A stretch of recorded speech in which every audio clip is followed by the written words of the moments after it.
Bahrain, Kuwait, and Jordan sounded alerts and fired air defenses early on Wednesday as the United States and Iran traded attacks after the downing of an American helicopter a day earlier. Jordan said it shot down 5 incoming missiles launched by Iran, targeting an area that's home to an airbase that hosts U.S. forces. Tehran had vowed to respond after the U.S. launched airstrikes on Iran, accusing it of shooting down an army helicopter near the Strait of Hormuz. Iranian media reported at least 2 series of explosions along Iran's southern coast near the strait. Later, U.S. Central Command said in a post on X that it had completed so-called self-defense strikes against Iran, adding that U.S. forces struck Iranian air defense, ground control stations, and surveillance radar sites near the Strait of Hormuz. Before he accused Iran of downing the U.S. helicopter, Trump had expressed renewed optimism over negotiations with Iran, without elaborating. Officials have been unable to turn the April ceasefire into a deal to permanently end the conflict, particularly as Israel intensifies and expands its military campaign in Lebanon against the Iranian-backed militia Hezbollah.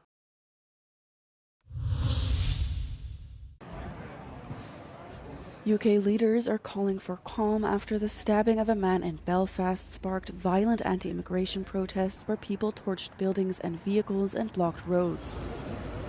A Sudanese man was arrested on Tuesday in relation to the stabbing attack that was captured in a graphic video that shocked the country. As anti-immigration figures, including Reform Party leader Nigel Farage, demanded details about the attacker's background, the Interior Ministry confirmed he was a Sudanese asylum seeker.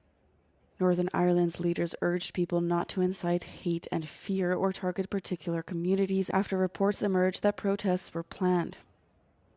Tensions were already high in Britain after violent skirmishes last week in Southampton over the police handling of the murder of Henry Novak, a young white student stabbed to death by a British Sikh man. Tech billionaire Elon Musk chimed in again on social media following the attack in Belfast, retweeting a post by far-right activist Tommy Robinson.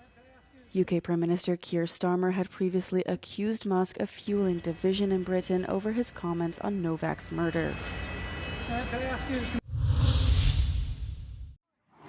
Kyiv used Ukrainian-made Flamingo missiles to strike a Russian military facility which supplies the Kremlin's forces with components used to produce drones and missiles.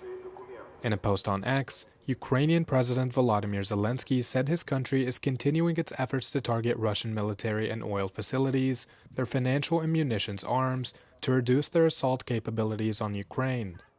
The latest strikes hit the Russian city of Cheboksary in the central Chuvashia region, located some 1,000 kilometers from the Ukrainian border. Regional Governor Oleg Nikolaev confirmed the city had come under attack, noting that authorities are working on determining the number of casualties and extent of damage.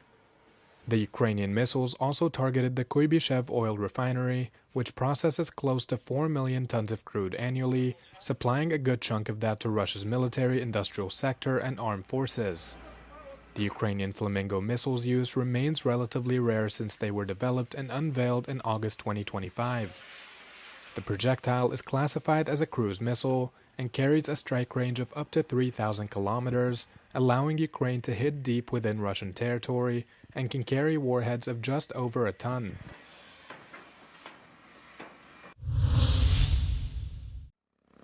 A consortium led by French plane producer Airbus has proposed developing a next-gen fighter jet after the high-profile German Franco warplane program collapsed. The move comes a day after German Chancellor Friedrich Merz and French President Emmanuel Macron officially ended the original project, following years of disagreements between their countries' industrial partners. Munich-based defense tech company Hensoldt said it had joined forces with Airbus and a slew of other companies to draw up an alternative plan. A spokesperson for the firm said the proposal has been submitted to German Defense Minister Boris Pistorius and Chancellor Merz. Pistorius acknowledged the existence of the proposal and said his office was still assessing it, but praised the stakeholders' continued interest after what he described as a painful breakdown of the previous initiative. The company said more will be detailed about the Future Combat Air System, or FCAS, and the Next Generation Weapon System on Thursday at the Berlin ILA Air Show. What if walls could still talk? In the Vosges mountains of Alsace, the kitchen of the former Nazi concentration camp at Natzweiler Struthof is currently undergoing archaeological excavation. Between 1941 and 1944, 50,000 prisoners were forced to work here. It was in this long wooden barrack built by the deportees that meals were prepared. Today, the building is being studied and restored with a view to its future opening to the public. L'objectif, c'est que les visiteurs puissent rentrer dans ce bâtiment, découvrir son histoire et mieux appréhender la vie quotidienne, la survie quotidienne des déportés. The kitchen block was looted after the war, leaving almost nothing inside. Among the few objects found, a small glass vial, a few buttons and a comb. Archival documents have also revealed that inmates may have hidden objects in the walls. On n'a pour l'instant rien trouvé, mais c'est possible que dans une pièce, derrière une des cloisons, on trouve des objets cachés. C'est un peu une des attentes du chantier, et donc c'est à suivre dans les prochaines semaines. The wooden planks that make up the walls of the barracks will be carefully removed and numbered for restoration. They will then be reinserted in their original position. Aujourd'hui, avec la disparition des derniers témoins, des derniers déportés, c'est ces traces, ces lieux, les lieux de survie, les lieux où les déportés ont vécu, qui vont survivre à la disparition de ces personnes. Et c'est vraiment important aujourd'hui de conserver pour les générations futures, pour transmettre cette histoire auprès des générations futures. Restoration of the site is scheduled to continue until the end of 2027 before it is opened to the public as a memorial site.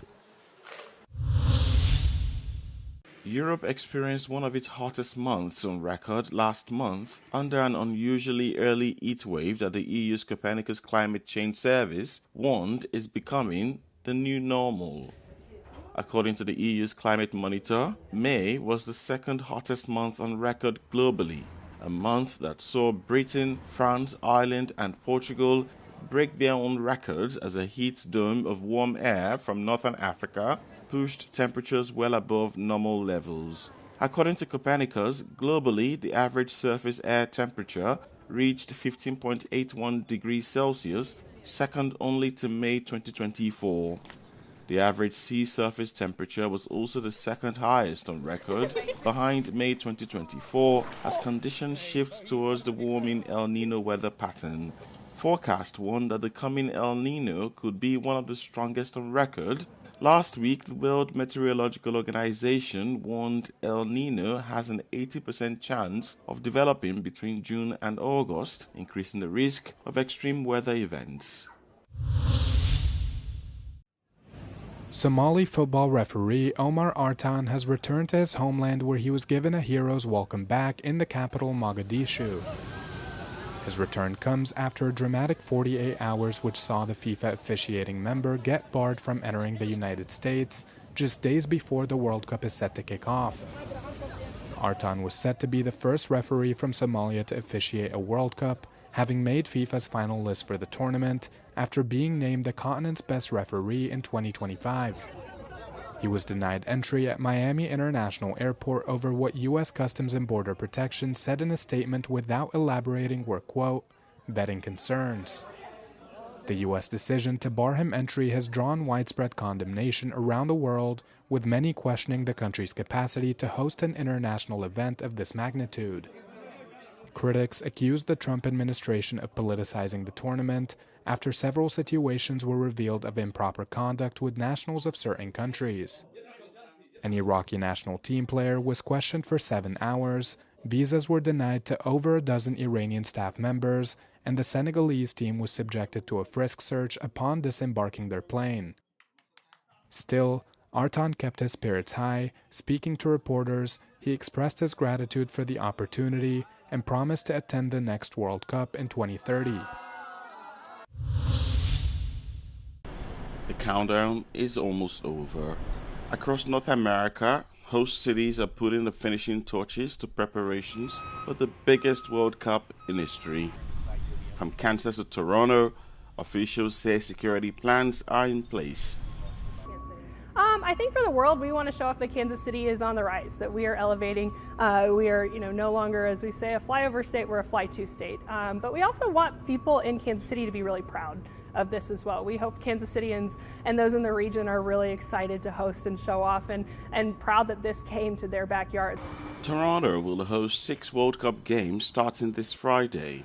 Officials in Canada's largest city say they are ready to welcome the world and are emphasizing its diversity. Embrace this moment in our city, in our country's history, and experience all that this opportunity has to offer. We are ready to welcome the world, and we are looking forward to kicking off. But beyond host cities' preparations and the stadiums, the focus is also now shifting to the national teams. On Monday, Mexico's President Claudia Sheinbaum presided over a flag presentation ceremony for the national team, 3 days before the country opens the 2026 FIFA World Cup against South Africa. Mexico plays host to 6 national squads in the country, including the Iranian squad embroiled in a war with the US. Meanwhile, as final preparations enter their last phase, fans and officials are confronted with some obstacles: exorbitant ticket prices, US travel bans, and visa restrictions.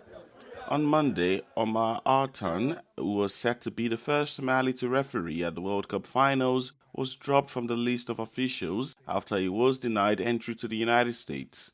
His entry refusal follows President Donald Trump's visa ban list and restrictions, including 4 competing at the World Cup: Haiti, Iran, Senegal, and Ivory Coast.